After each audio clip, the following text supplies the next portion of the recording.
Good morning, folks. This is the Leafs Convo podcast presented by Vanguard Northeast Realty in Scarborough, vanguardne.ca. I'm your host, Norman James, coming to you from London, Ontario, joined as always by my podcast partner in crime, the one and only Michael Piaggello from Cheektowaga, New York. Good morning, Michael. Please tell me we're not going to feel guilty about this Game 5 win. Good morning, Norman. Well, Leaf fans shouldn't, because we know that, the fortunes of success in the playoffs sometimes is luck, sometimes is a decision made. And I think any, logical, reasonable fan, no matter what team they root for, looked at that goal, the controversial goal. I mean, we know that, we're vested in wanting to see the Leafs win. Mm-hmm. I didn't think it should count, and it counted, and the Leafs are the better for it. But the only thing I don't like is that the NHL, when it comes to reviews, are completely unpredictable, and they reviewed the Krejci goal, or at least the offsides before the Krejci goal, and I posted on my blog on Hockey Buzz, and Carl Koliakovo, who hosts a show on TSN in the mornings, posted a picture having Brad Marchand offsides when Pasternak was holding the puck at the blue line. So they blew two calls, and one of them was in the Leafs' favor and one of them was in the Bruins' favor. We want goals, and as a fan base, we're doing as much to contest the goals as we possibly can. Tuukka Rask was interfered with by Zach Hyman, but you're going to have that incidental contact happen with the goaltender when things are happening in front of him. Could he have gotten over there to stop Austin Matthews' shot? No, not because he was obstructed with, because he wouldn't have been able to get over there to stop it as a goaltender. And that's my problem with this rule. Just because he was touched doesn't mean that Austin Matthews, who was about to score a legitimate goal, should have everything stop and turn back on him, Michael. Yeah, and that was Bruce Cassidy said that in his comments after the game. It's like it was interference, and he hoped that the Situation Room in Toronto didn't interpret that as, well, it was interference, but he couldn't get over there anyway, so let it go. I mean, he basically wanted the letter of the law followed. Yeah. But honestly, when the Situation Room released a statement shortly after the goal, they underlined a passage underlined a passage that said, any doubt whatsoever. So they didn't know whether the interference really prevented Rask from doing anything. So, but in the end, I mean, the most important thing is who won the game. And we know that this goal had a big effect on that, but the Leafs come back to take Game 5 and come back to Toronto, to play Game 6 on Sunday with a chance to eliminate the Bruins, which is tough for me to say because I didn't think it would be possible. This is the Leafs Convo podcast presented by Vanguard Northeast Realty in Scarborough, Ontario, vanguardne.ca. It's not like the Bruins haven't had their breaks or their advantages offered up by the officials, Michael. So any Bruins fan who thinks they're in the process of being robbed of a series by the officials and their love for the Maple Leafs is totally kidding themselves. Up until that call, I think Leaf fans had some justification to say that they were getting jobbed by the officials. I mean, Game 2, we know that the lack of calls, built the frustration that led to, the Kadri cross-check on DeBrusque. That doesn't excuse it, and he was penalized for it. But, they weren't getting called. The Bruins weren't getting called for anything in that game, and that I think that built. And last night, up until that point, the Bruins had 3 power plays, and the Leafs had, I believe, 1 for too many men on the ice. So, I mean, it was, there is always a little bit of home cooking when it comes to the officials and comes to calls in playoff games. But in a Game 5 where it's critical, usually they put their whistles away, and unless somebody gets cut or unless somebody makes something drastic happen, they usually don't want to be a factor in the game. And I thought they were a factor in the game in many ways last night.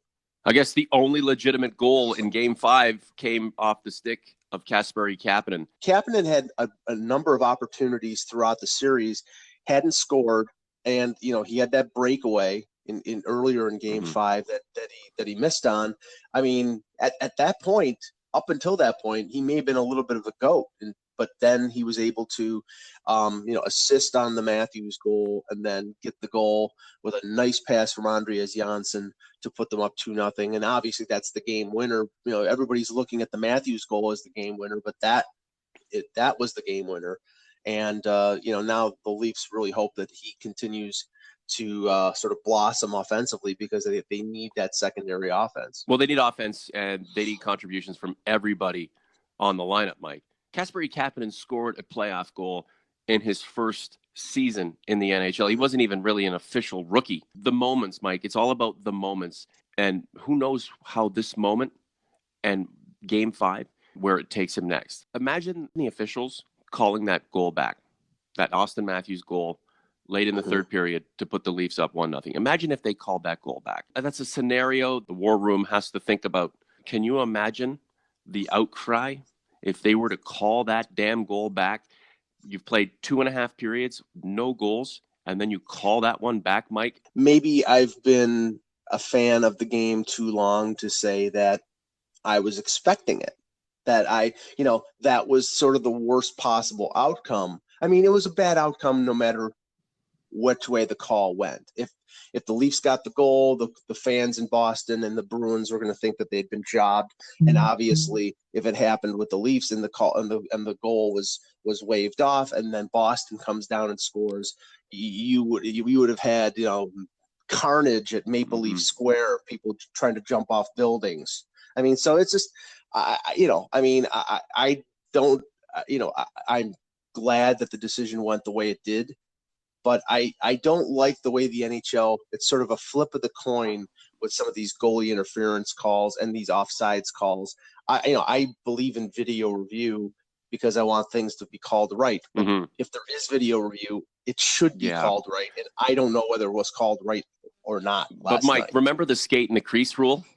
Yes. Oh, his blade is in the crease, no goal. He had nothing to do with it. Well, you got to call it by the rules, by the letter of the law. I still think these calls are subjective, okay? And I think they have to examine each situation and weigh the consequences, the possibilities of what could have taken place, what was prevented from taking place. Could Tuukka Rask have stopped that Austin Matthews shot? I don't think so. It wasn't the most comfortable situation for him to be in. But that's playoff hockey. That's what happens when everybody's seething and rabid and hungry to make things happen. And it's not as if Zach Hyman just went right into the guy. There was some contact with another player in front of him. It was unfortunate, but that's a tough one to call back, in my opinion. And then, look, the Leafs got that.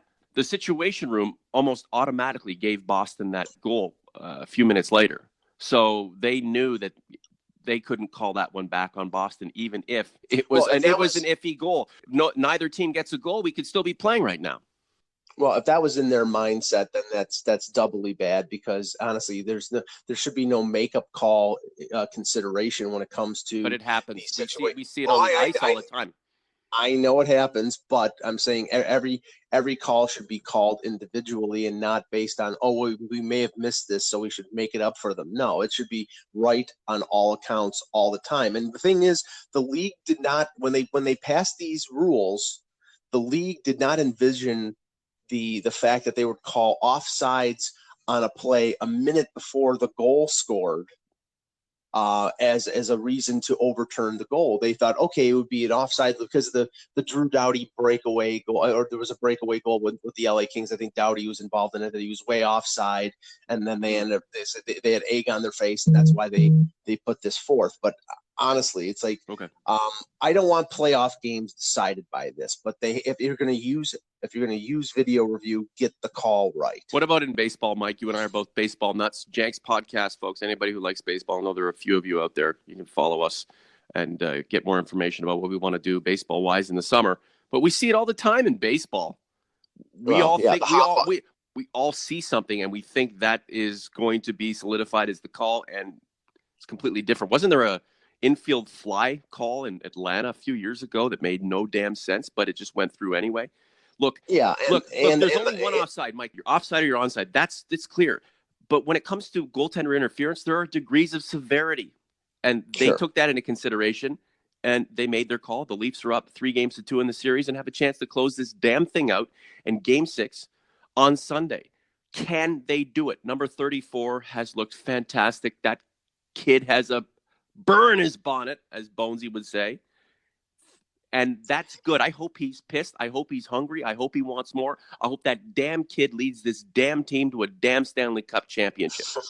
Well, I mean, for those who remember his first year when they played Washington, he was dominant in that series against the Capitals. And last year, I still believe, and I don't know if they've ever really revealed whether he was still recovering from an injury, but he didn't play like he was really on target. And the first 2 games of this series, he didn't play very well, didn't get on the scoreboard. Now it's 4 goals in 3 games. And, you know, if you've noticed, the Tavares line, I think, has been more held in check because the Bruins have realized that line goes, they're going to lose. So now this was the thing that Kyle Dubas envisioned when they made this signing. When one top center is not going, the other one is. And they need that hinge. One guy doing what he needs to do, and the other one making up when the other one is not able to. And, you know, it's like Crosby and Malkin in Pittsburgh. If Crosby is scoring and Malkin isn't, and if Malkin is, Crosby isn't, that they have the offense, that they're getting it from one of these guys. And last night it was the difference in the game. Let's go over some of the particulars. Shots on goal. The Bruins have an advantage, or had an advantage rather, 29-27. On the face-off dot, 65% wins for the Boston Bruins, dominating. Neither team scoring on the power play. Boston with 3 man advantages, the Leafs with just 1. The Leafs 6 minutes in penalties. Boston out-hit the Leafs 29-26, out-blocked the Leafs 13-9. And we're very generous in giving the puck away 13 times to the Leafs' 5 giveaways. Freddie Anderson, I guess he's a decent goaltender. I guess he's kind of shown up in the playoffs. That guy, hail him. Yeah, it was a very, very steady Freddie performance, which, you know, that's what they need. He's the rock back there. But I have to give the team credit because they played a game in the playoffs that there was almost no indicator that they could play that type of game during the regular season. When they had that week in March when they allowed almost 6 goals per game, Babcock reacted with, basically, let's take care of our own zone. And they played better defensively that week, but they weren't able to score when they played that way. They diverted all their energy to shutting down the other team in the defensive zone.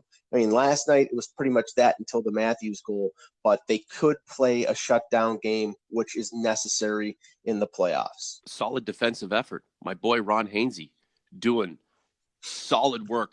Led everyone in ice time, 23 minutes, 21 seconds. It was a +1, Mike. Had a shot on goal, a block. My boy Ron Hainsey. They've got the Viking River Cruise fired up. They want to leave port, but that guy wants to continue playing. And we know where he's headed after this. But give that guy credit. Jake Muzzin with that beautiful pass to Austin Matthews. My wife's from Woodstock. Jake Muzzin's from Woodstock, so she instantly goes to number 8 with very, very critical thinking.